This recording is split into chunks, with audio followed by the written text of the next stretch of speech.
John Doe Radio Show. JDR News Live. The human brain is made for thinking, not fumigating. It's hardly a tinker toy or experimenting. It's not fuming with drugs. Why do we talk about marijuana? It's the single biggest drug that is a source of some confusion. This is really about educating the public about the fact that marijuana is a less harmful drug. Marijuana, that's to get high. You can be as high as you want. The prohibition of marijuana over the last 71 years has not actually prevented you from using marijuana. Do you feel weak? Sure to winning the war on drugs. I do believe there have been some successes. We will never arrest our way out of this problem.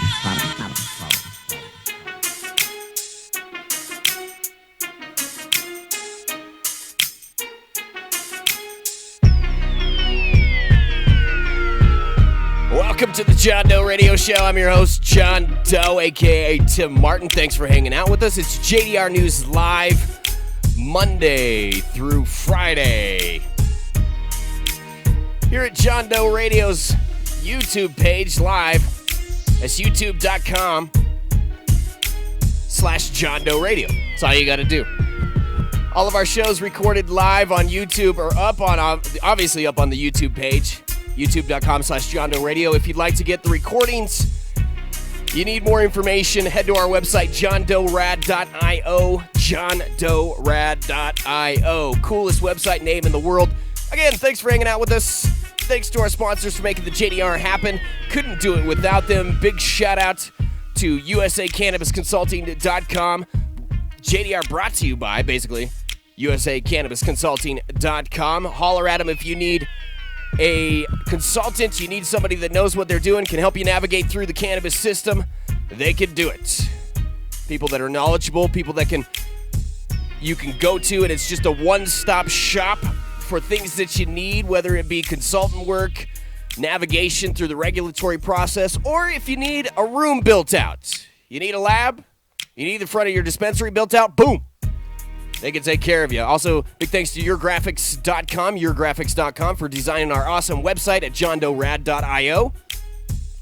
If you need a website to be built, whether it's WordPress or maybe you need an ad, graphics, something done, you are grafix.com. Tell them the JDR sent you.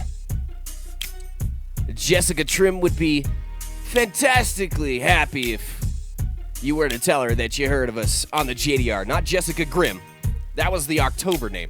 It's just Jessica Trim now. Like trimming the tree. Beautiful tree. I don't know what I'm talking about.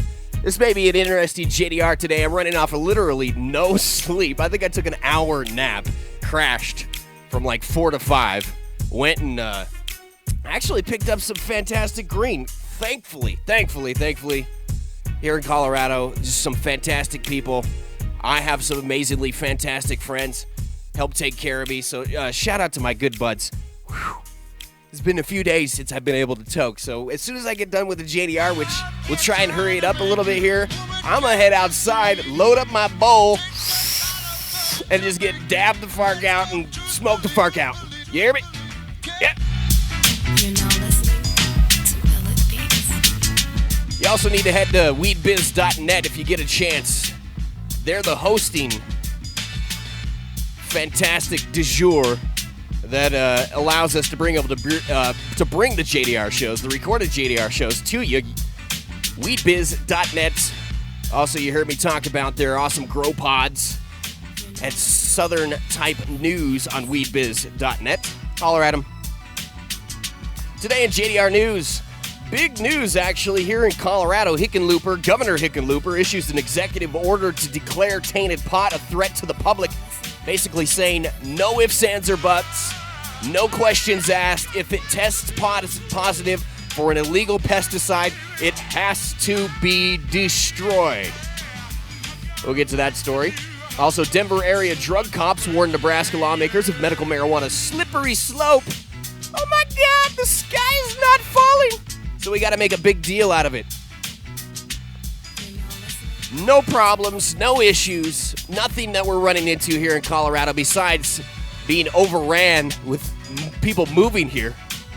The immigration of people here to the state of Colorado and high prices for rent. Really the two biggest tragedies of legalization when it comes down to it. Other than that, I guess you can consider up to $100 million in taxes being pumped into Colorado's system every single month. I don't see how you can see anything bad about this, but obviously cops going to find the wrong side of a good ending, of a good outcome, no matter what, especially when it comes to the drugs. And Colombia legalizing medical marijuana under a presidential decree. It's crazy. Is the world flipping upside down? First it's Mexico, not New Mexico. New Mexico's already, we talked about that yesterday. By the way, if you missed it, we went over New Mexico's situation, patient access yesterday on the JDR. If you did miss that, go back to the 11-12 show. Today, Friday the 13th, man. It's definitely been a Friday the 13th, that's for sure. Focus, John Doe, focus. Anyway, Colombia, we'll read that story, and then weed wars, pro-marijuana groups fighting against each other. I want to get that story out of the way. And then next week, what we'll talk about, taking a break Saturday and Sunday here on JDR News Live. Back on Monday with some stories specifically talking about states that are most likely to legalize recreational marijuana in 2016. Quite a few states could possibly make a run for it within the next 4, 6, 8 years. Who's going to be the one to actually pass it? Obviously, everybody looking at California to be that state that does pass it, to push the other states along, to keep this movement going. But we'll see if that happens. California, seriously, one of those, what's the word I'm looking for? Wild card. It is. It's a wild card when it comes down to legalization. Thought for sure Prop 19 would pass, and then we ended up with this, where it not passing. People fighting each other. It's when the infighting really, really started. Anyway, what else do we got for next week? Talking about business, other things next week. Let's start this week. Just get it rolling.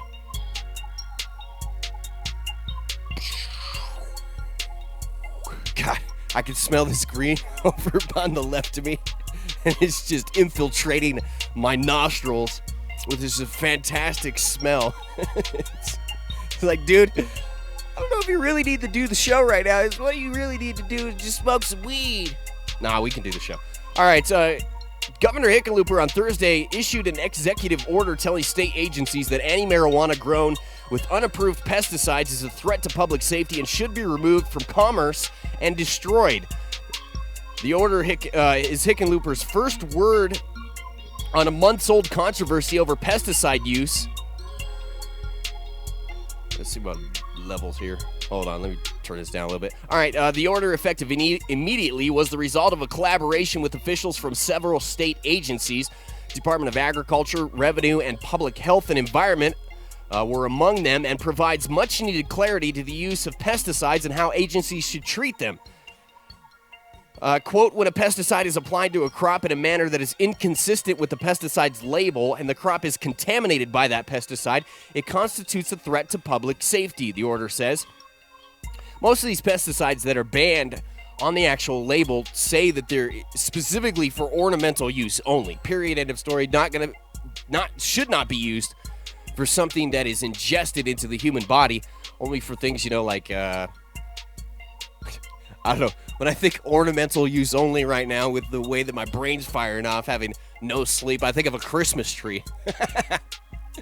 You just hang your Eagle 20 on the Christmas tree, and there you go. That's ornamental use of illegal pesticides when it comes to cannabis. I crack myself up. Order says agencies should use all investigative and enforcement authority to end the threat, including but not limited to placing contaminated marijuana on administrative hold and destroying contaminated marijuana pursuant to existing law. Industry spokespeople could not be immediately reached for comment late Thursday, which is a bunch of horse shizzle. Who are you really trying to reach in the industry? I mean, and who's the spokesman for the Colorado industry here? I mean, every dispensary probably has some sort of spokesman for it and would be qualified enough as anyone else. They should have called me. The buck stops right here on JDR. Damn it. But that's just strange. That's just bad journalism by the Denver Post. The order comes after the Denver Post stories that showed how potentially harmful pesticides barred for use on cannabis were still being applied and found in high concentration in products sold to consumers. Post also identified how state laws that barred the use of certain pesticides were not enforced and that testing requirements for pesticide residues were set aside. Maybe specifically because we don't have the best of labs here in Colorado, which is crazy. I've been hearing from people up in Oregon that there are a few labs up in Oregon. They're doing fantastic jobs. Of course, that's what we really thought was happening here in Colorado, is that these places that did testing, specifically Can Labs, well, the biggest testing facility here in Colorado, being hit with 44 violations not too long ago.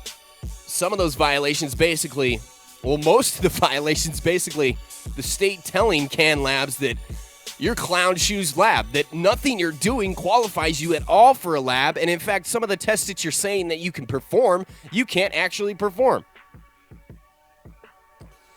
So, it's frustrating, it definitely is, because you would think that that would have been one of the first things that was implemented, especially when it comes down to medical marijuana, and you have patients that are using this product, and sometimes, you know, patients maybe with AIDS or patients with cancer who have a low ability to fight off any type of infection or foreign attack on the body. I'm sure there's a specific word that describes that sentence in just one word, but I couldn't think of it. Thursday's bulletin specifically mandates state agencies. We already said that. That is a stiffer approach, destroying the cannabis, that is, than the quarantine and recalls Denver health officials have put on marijuana products contaminated with unapproved pesticides. In most cases, the products were allowed back into commerce once tests confirmed pesticide residues were at levels lower than what's allowed on other consumable crops.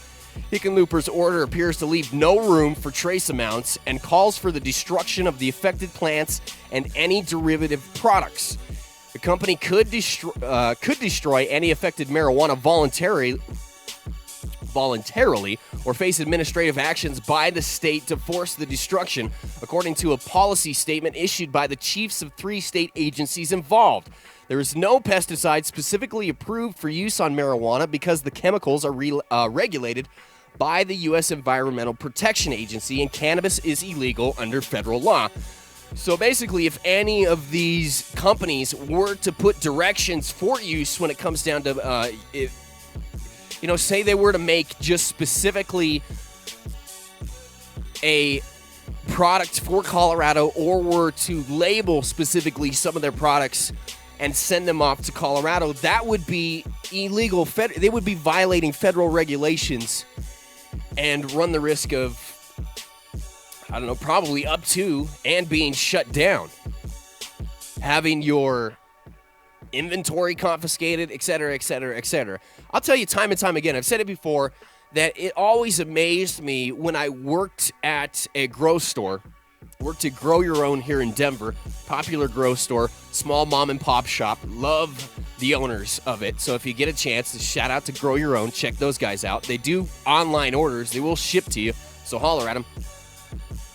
Something a little bit different than, those big ass mamma jamma grow stores. Anyway, it would always surprise me how much product that was sold off the shelf that literally on the bottles, on the product said for ornamental use only, and then you go back and you do studies for some of these pesticides and some of these PGRs and, how they affect the body. And, especially when it comes to, when you're talking about PGRs, probably get somebody on the show here in the near future to talk about that with us, but how it affects specifically even females and hormones, pesticides, how it affects your neurological system. That dang old neurons firing off in my brain. There's something wrong. Must have been that Eagle 20. Bubba. Bring me that plant. I need to test it. I don't know why Coloradans sound so southern or Texan or redneck whenever I do the imitation of them. I don't know. It's got me. State agriculture officials have allowed certain pesticides, blah, blah, blah, blah, blah. Despite prohibitions, the pot revealed in its own testing that a number of marijuana-infused products contain high levels of pesticides not allowed for use on cannabis. What followed were a number of recalls issued by the Department of Environment and Health after investigations into businesses connected with the post's findings. Although state officials have been batting around pesticide rules for more than a year, there was no enforcement until Denver health officials quarantined more than 100,000 plants it said were improperly grown with pesticides, and the state said could not be used. Here's the thing, too, though. You have to consider also when these rules were technically, quote-unquote, were to be put into play and were to be implemented. It was a couple months, I think, that the Denver Post did these tests before it was actually mandated that these dispensaries and these grows do the testing, and that date hadn't quite hit where it was like, you can't have this in your spot. But because of the Denver Post doing this report, obviously caused a big uproar, obviously caused some action on the Marijuana Enforcement Division side, but as we've mentioned, the plants that were confiscated, or quarantined, I should say, were allowed to go back into the system.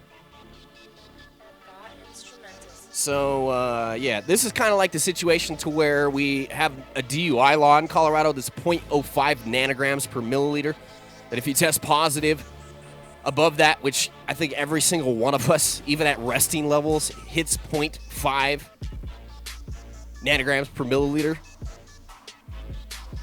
But at that point in time, we had defeated DUI laws here in the state 4 times, I think is what it was. And Governor Hickenlooper came in, laid the smack down, said if we're having legalization in the state, we got to have this DUI law. Really a type of situation where the state's trying to get in, the governor specifically, because his ass kind of on the line for supporting cannabis, for saying that maybe never, not actually saying this, but coming across of like, maybe I was a little bit wrong, maybe I shouldn't have opposed medical marijuana and legalization like I did, but hey, now that we have it, now that I can support it, I'm going to do the best that I can to not only protect what we have here, but to take away possible issues and possible problems that could lead to other states and on the federal level not having cannabis legalization implemented. God, it took me so hard to spit that statement out. I'll tell you, the brain is not firing right now. The state is amid rulemaking that would strictly limit the pesticides that can be used on marijuana only to those whose labels allow for unspecified crops that can be used in greenhouses and that are not prohibited from human consumption. Pesticides allowed in tobacco cultivation also would be approved. So, and who knows what kind of BS gets through that mess. Obviously, tobacco, big tobacco, one of the biggest industries here in the United States.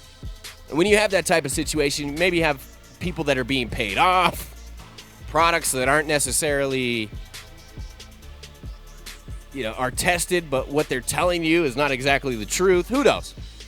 It is scary to see that the same things for tobacco are going to be allowed to use for marijuana, because really what this order is, and like I said at the beginning of the story, is that this is a more strict crackdown on really anything else, any of the other crops here in Colorado. So, and it makes sense that this type of situation would happen. I mean, it makes perfect sense that we have a spotlight on us, so that we would want to do the best possible thing to keep ourselves in check and to keep the program going strong.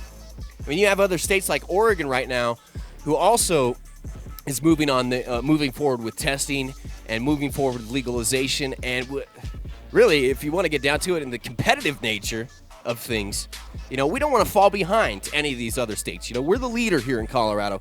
We did it right first. We pushed forward first. We've been successful for so long that it would be a tragedy and it would be an absolute mistake for us to set ourselves back with such huge steps that these health issues could lead to. And maybe, just maybe, if California legalizes or if Oregon in the next year or two passes us up, I'm fine with that. That's fantastic. They become the leaders. We kind of fall off. Not something I would enjoy necessarily see, but good for them. Denver area cop heads to Nebraska and scare tactics thrown on him. Approving medical marijuana in Colorado 15 years ago put the state on a slippery slope. By the way, this is from a website called journalstar.com. It is a Nebraska-based blog. So if any of this sounds like it's any type of bias, it doesn't come from Colorado. You don't necessarily see these type of articles here in Colorado very much anymore. You certainly don't see as much negative coverage on cannabis that we used to and what you see in other states. Approving medical marijuana in Colorado 15 years ago put the state on a slippery slope to legalized recreational pot use, a Denver area drug investigator told lawmakers and law enforcement Thursday. James Gerhardt, a Thornton police sergeant, cautioned Nebraska officials against supporting proposals to allow medical use in the state. Nebraska Senator Tommy Garrett of Bellevue introduced a medical marijuana bill this year and plans to pursue its passage again in 2016. Bellevue, just right outside of Omaha, Nebraska. It's kind of like if you're in Denver, you drive to Littleton, and that's Bellevue. Horrible. The funny thing in Nebraska is, as soon as you get out of Omaha, especially with T-Mobile, I mean, literally, you cross the border into another municipality outside of Omaha, and it's like you have no phone service, period. It's like you just dipped off the face of the earth and are lost in cornfields. Some of you may know that I spent some time earlier this year in Nebraska helping my last job open an office, roofing sales. That's what I did for a year and a half for people that don't know. Sold roofs to people with hail damage and wind damage and all that good shiz. One of the biggest mistakes I've made in the past couple of years actually moving to Omaha. I knew it was going to be a mistake. I mean, it's freaking Omaha. It's Nebraska. Cool people in Nebraska. Super chill place. It's awesome in Omaha. One of my more favorite places that I've been to, but still not Colorado, and super against weed there. Even though everybody tokes. Bunch of dabbers there.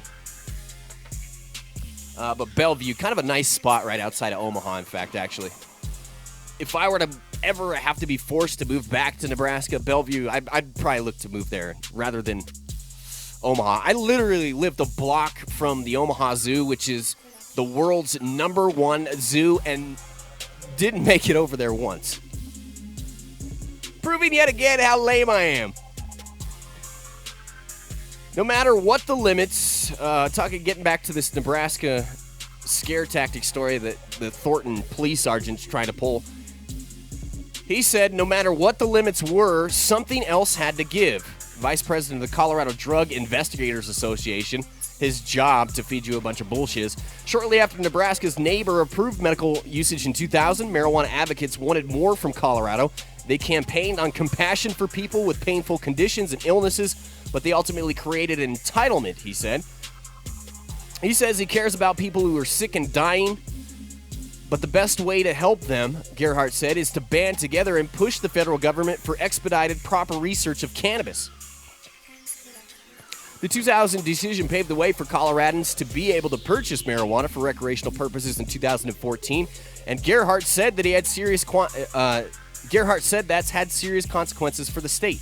Something else too, you hear about going to Nebraska from Colorado and there being possibly a bunch of police on like I-76 as you get out of Colorado and head in the northeast corner into the southwest corner of Nebraska. It turns into I-76, turns into I-80. Take that all the way into Omaha.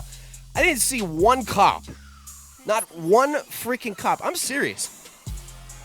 I don't know how many. I drove back and forth a bunch of times, and literally not one freaking time did I see one Nebraska State Patrol cop. Once you get into Omaha, quite a lot of Omaha police, actually.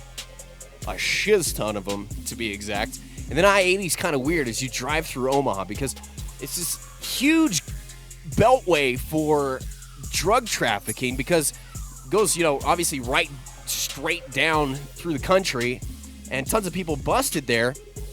It's kind of this weird dynamic once you do get into the city of Omaha, and then, what's the place across the way in Iowa? Fark. I can't remember. Something Springs, Soup. I don't know. Either way, there's a decent-sized city right across the border, literally in Omaha. And as you're driving on the highway through these places, it's such an eclectic group of people, and the speed's so different. People that are just driving straight through that are going quick, and then you have the locals that are driving like 40 miles an hour on a 65-mile-an-hour highway. Really weird situation. Very, very busy highway, too. So lots of cops through that area, but I just didn't see anybody as you're driving through the vast wasteland that is Nebraska. Obviously, Colorado has some of the same things, but holy guacamole, there's really nothing until you go through the whole state of Nebraska, right through the middle of it, and there's ain't shiz until you get to Omaha. Well, I guess that's wrong, because Lincoln, you get to Lincoln first, and then you get to Omaha. Lincoln about 45 miles south. What do you care about what I'm talking about? Basically just getting to the point that you hear about a bunch of cops being on the border, stopping people from Colorado, and I really didn't see that. Marijuana exposure to children, back to this news story, marijuana exposure to children and usage by teenagers has increased, he said, citing statistics compiled by the Drug Task Force, the Rocky Mountain High-Intensity Drug Trafficking Area.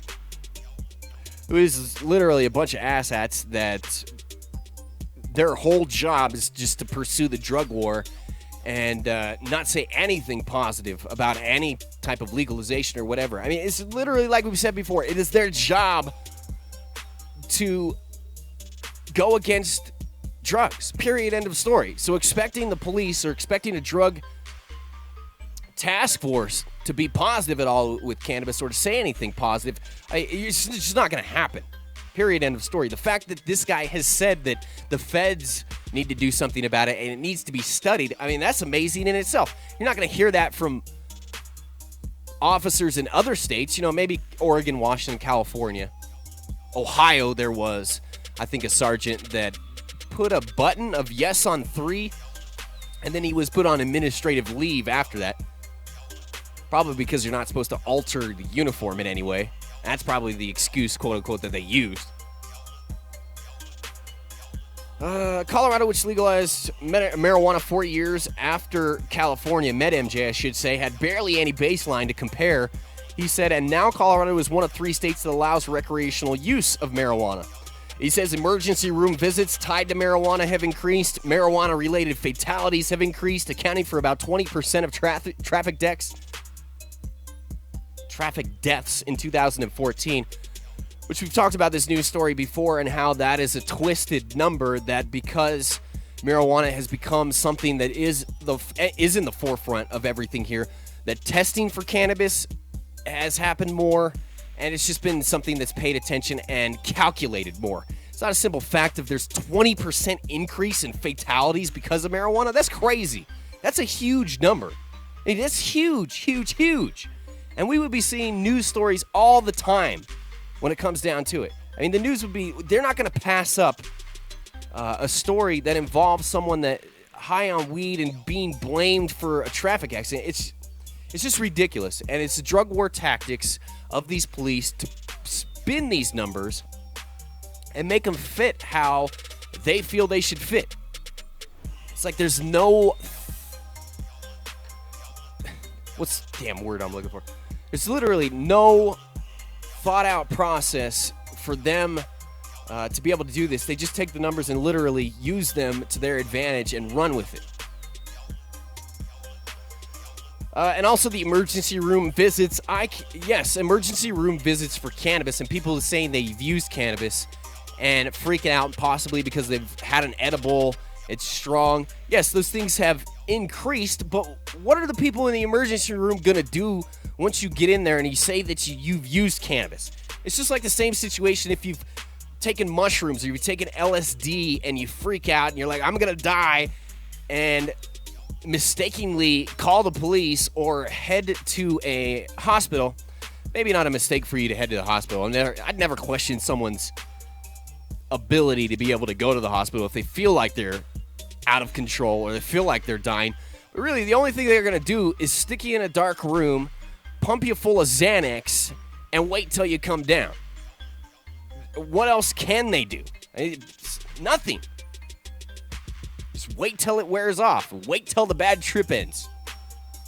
So it is possible, and it is true that emergency room visits have picked up. There's also, you got to think about how many people that are coming into the state, how many people in this state who haven't used cannabis once it became legal. I know a handful of people that the reason why they never used cannabis was because it was illegal. Period, end of story. Whether it was because of their job or they just morally didn't use it because it's illegal. And those type of people, if they're not quite sure, or obviously maybe if they haven't used drugs, obviously maybe. If they haven't used cannabis, there's a pretty slim chance that they've used anything else that would make them kind of freak out or make them feel like they're headed off the edge besides alcohol. I mean, most of us understand how alcohol affects you. We understand the intake of alcohol. And it's obvious that a brand new situation like cannabis edibles or concentrates being added to the mix is going to have a little bit of a learning curve to it for some of these people. Bottom line is, you didn't die. It's like the Asian dude from The Hangover. People are like talking to him, God, you are the craziest mofo to party with. Insane. Like, what the hell is your issue? Dude's like, but did you live? All right, let's finish up this story. Gerhardt, the police guy, says if we do have a story to tell and it's helpful, it's something we did. It's something we didn't have. So basically saying that the stories and learning about cannabis use and stuff like that we were the guinea pigs, quote unquote, goes into play with the rat cages that they put up around Denver, saying you don't want to be an experiment, a rat in a cage, a lab rat, which led to plenty of people mocking it and pulling down of the rat cages immediately after they happened, or immediately after they were put up. Each one of these cages cost like $2 million, they said. Such a waste of money. Exact reason, that specific reason right there, the wasting of the money on the rat cages is why, number one, glaring obvious reason why taxpayers should have voted to give back the money to the public and not have voted for, which they did, to give it to the state to put towards some of these programs. Anti-marijuana programs, drug education programs, aka anti-drug programs. I mean, what drug program have you ever seen or heard of that's going to sit down and tell you that cannabis is a relatively harmless drug when it's put up against other drugs? The toxicity of cannabis is zero when compared to alcohol or anything else, really. Heading back to that, talking about emergency room visits, something else that's also said from emergency room doctors throughout the nation is that cannabis use is one of the most benign things that you can put inside the body, meaning that it doesn't have adverse reactions to other medications. There's nothing that you can take and the cannabis will give you an adverse reaction to it. You're allergic to it. Or it'll give you a heart attack or anything like that. Which is interesting. But they fail to mention that, don't they? Sherry Lawler and her daughter Brooke Lawler of Valley in Nebraska were not allowed into the invite-only hearing held in the state capitol hearing room. Obviously, invite-only. We can't have people descending. where gallery seats were empty. They said Attorney General Doug Peterson and Senator Matt Williams of Gothenburg, Nebraska, invited other lawmakers and their staff, Nebraska Board of Education members, and law enforcement, all included, to the presentation. People who asked to be on the guest list prior to the hearing were allowed to attend, a spokesman for the Attorney General said. Lawler, who was with a handful of people wearing Nebraska Families for Medical Cannabis shirts, said her 22-year-old epileptic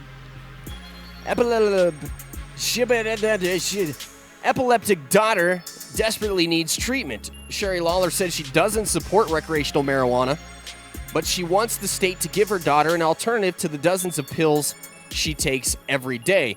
We need to at least try it, she says. And here's the thing with that.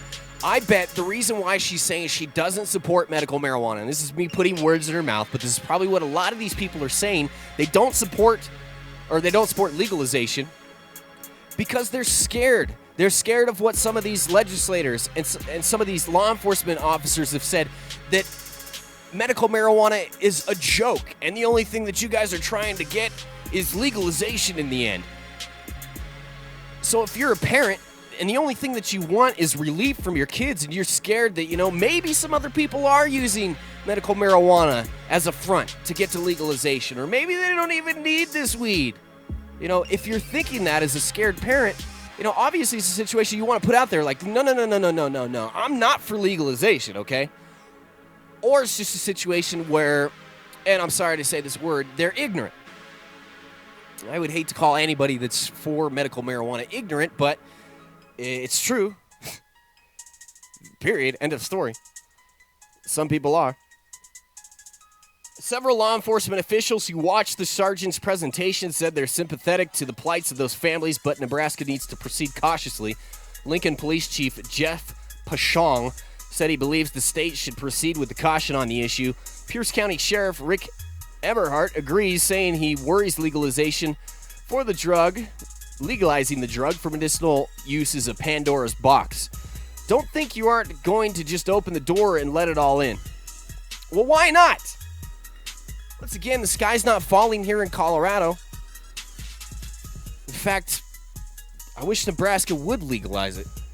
And maybe other states around us, Nebraska, New Mexico, Nevada. Personally, when we talk about states that could legalize next week, my number one choice for who is going to pass it next is Nevada. I think Nevada really has to try super hard to screw things up in order to pass legalization. But say these states do legalize, man, I'm hoping they do, so it takes the burden off of us. It takes the flow of people coming in here to Colorado down a notch. But who knows? It's such a badass state to move to. It's such a beautiful place. You start thinking about that and you're like, is there another place like Colorado, though? I mean, you got Oregon and Washington, which is a pretty fantastic place to be. California, and who knows if they'll legalize. But a lot of people would much rather move to Colorado than they would move to L.A. or San Francisco or whatever. It just seems like a better idea for them. And then there's this stigma about California, So, who knows? Maybe it makes it worse if other states legalize. More and more people from around the world are like, hey, check it out. It's not just Colorado. Doesn't look like this is going to end anytime soon. Doesn't look like they're going to roll back these laws. Let's get the fuck out of here. By the way, freaking crazy what's going on in France right now. Damn terrorist attacks. I can't imagine going to a concert, which one of these terrorist attacks happened in at a heavy metal concert. I'm a big heavy metal fan. My bro's a big heavy metal fan. Last show we went to go see Slipknot. I can't imagine if a bunch of dudes pulled out AK-47s and just started shooting people. I mean, it's horrible. It's ridiculous. Why these freaking things happen in... I think about these things, and then... We'll get off on this tangent too much. But I think, how far in the future do we have to get before we start to realize that somehow there's a way that we could all get along? You know what I'm saying? We don't have to have these terrorist attacks. We don't have to continue killing each other. I see things like this, and it's like, I see things like marijuana moving forward, reform, new laws, gay marriage moving forward. And you're like, man, maybe we're entering into this enlightened period in humanity, enlightened period in the United States across the world. And then some shiz like this happens, and you're like, nah, we are way, way, way far off from being any type of enlightened society as a world. What would be really sweet and what would really change everything is if we found some crazy life form outside this world. That life form comes and visits us and says, dude, all these Bibles and these books and the Buddha and things that you talk about, yeah, we dealt with that about 50,000 years ago. But I'm just letting you know, there's not a Jeebus. There's not a God. The God you're thinking about is nature. It's science. That's how I think things would happen. That's how I think we'll get to an enlightened society. The next huge step forward is either going to be killing everybody and everything with nukes, or some alien's going to land here, step out of his ship, and get shot. The other aliens are like, get back in, and just bounce from this earth, and then come back with a huge starship, the Death Star, and just destroys us. I'm not even high, ladies and gentlemen. These are just the thoughts that come to me randomly.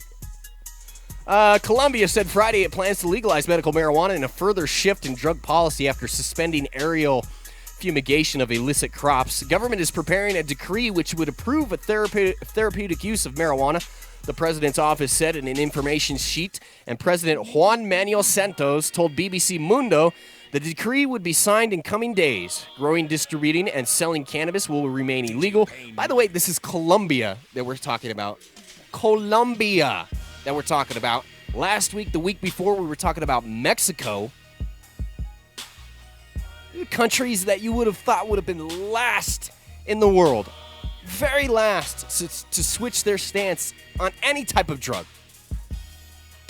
But I think they're starting to realize that if they take that bottom few rungs out of the drug war, which are cannabis, the entire drug war supported because of cannabis, all the money that's coming in from the busts of cannabis is what keeps these drug units, these drug task forces rolling, because there's not enough money in them busting heroin addicts or meth addicts.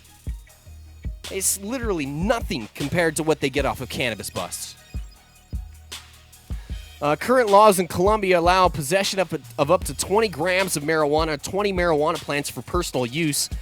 A recent study shows 11.5% of Colombians have used marijuana at least once. Super low numbers.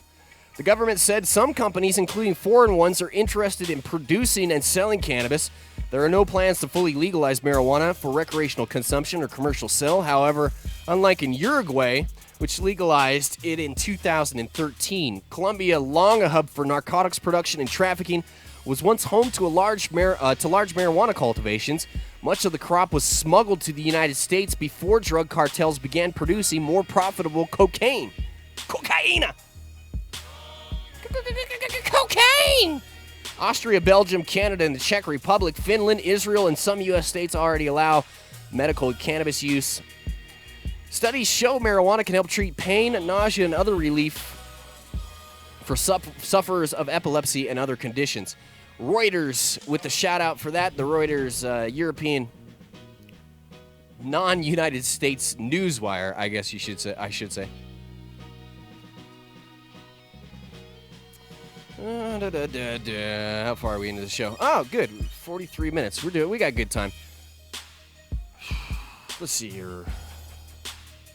One more story. Yeah, let's do this story because I've been trying to get to it all week.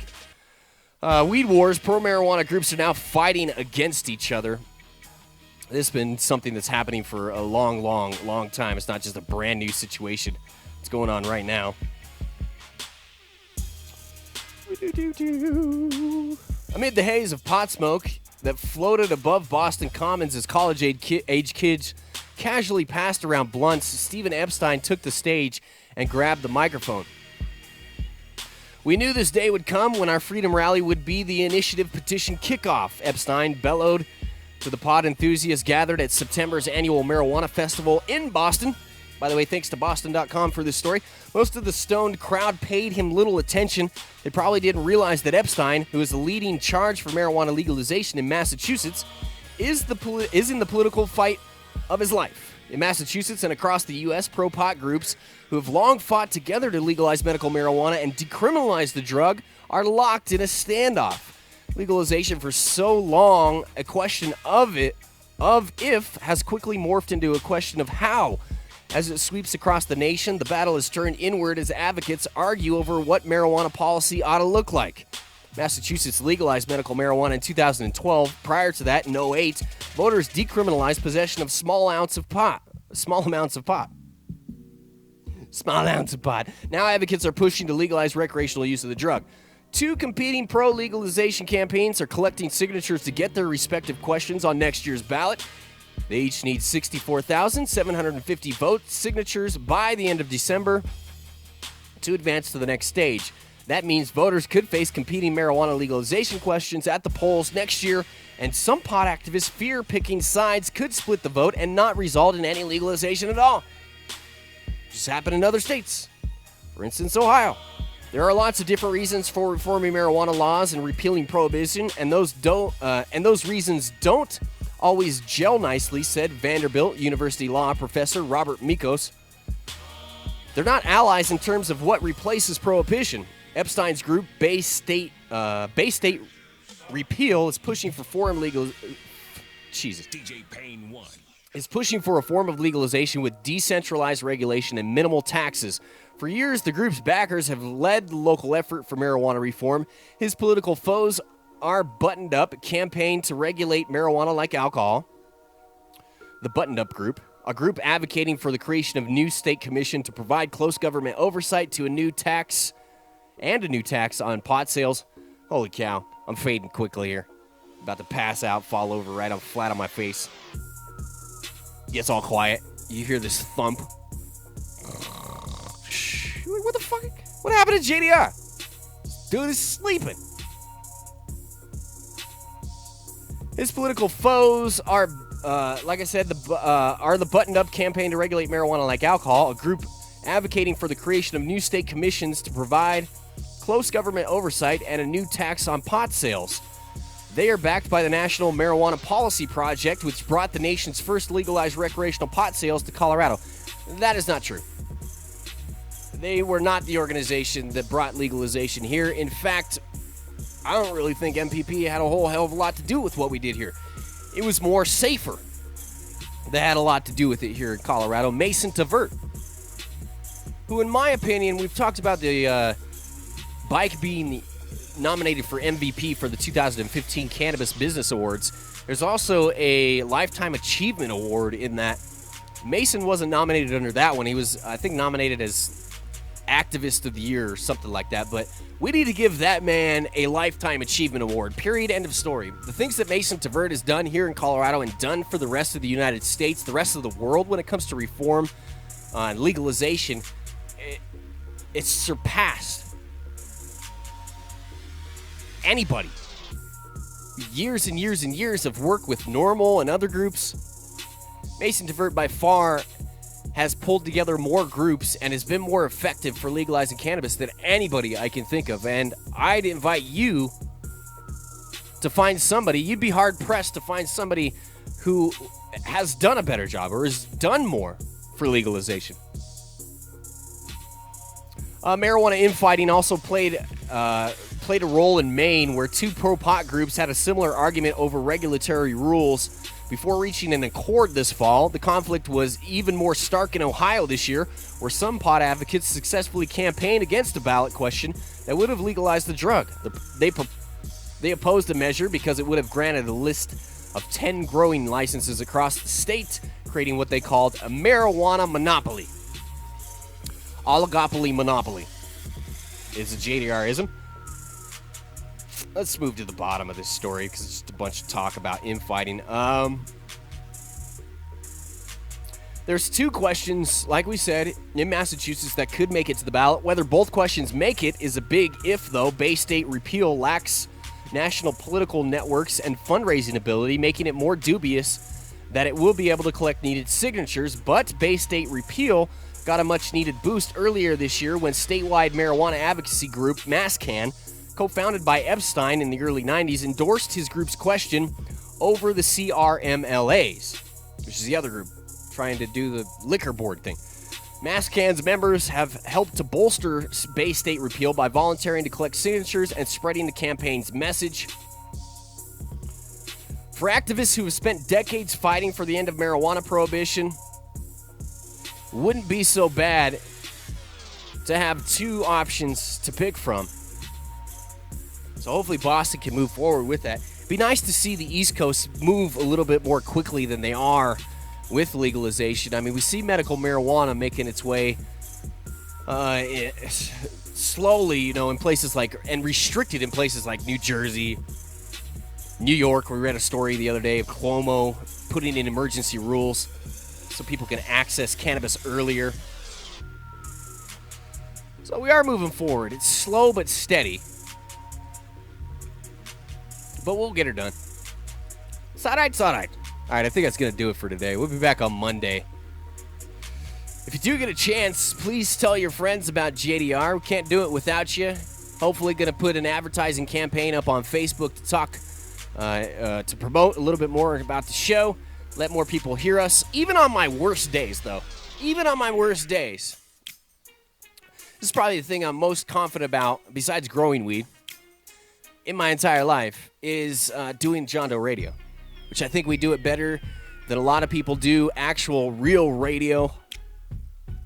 Local news station, whatever it is. I think we're fantastic here at JDR, and if we could just be given the chance to grow a little bit, have the sponsors, have the audience that we deserve, I think we'll blossom huge.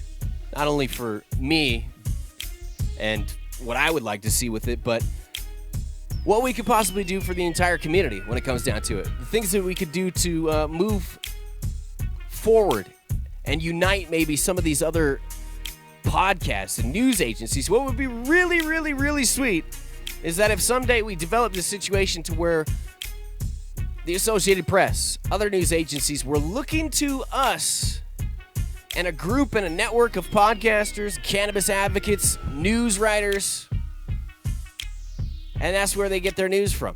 That's been my dream for years and years and years with doing JDR. It's hard to pull people together, though. Money's a big thing. Cooperation's a big thing. But if we can do it, it's going to take you to help us do it. So if you get a chance, holler at our advertisers. Pass this off to your friends. Check out our website, johndorad.io. And as always, thank you for your support. Have yourself a fantastic weekend. Make sure to get super stony. Don't drink and drive if that's something that you do.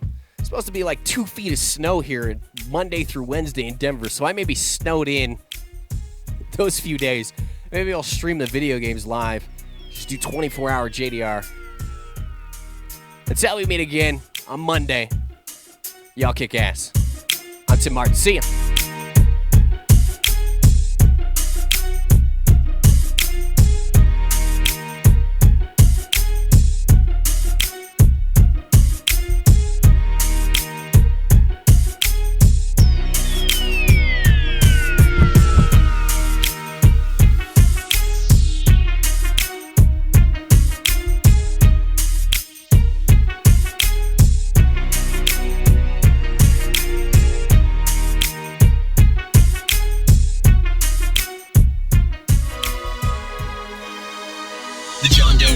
Produced by Charlie Entertainment. The John Doe Radio Show programming is not limited to, but includes information and humor on counterculture subjects and is intended for informational and entertainment purposes only. We specifically include responsible marijuana reform. Besides, listening to anyone but your mother is just stupid. We accept no responsibility for your actions or misrepresentations, and we do not fully endorse the use of illegal drugs. You are ultimately responsible for yourself. Live.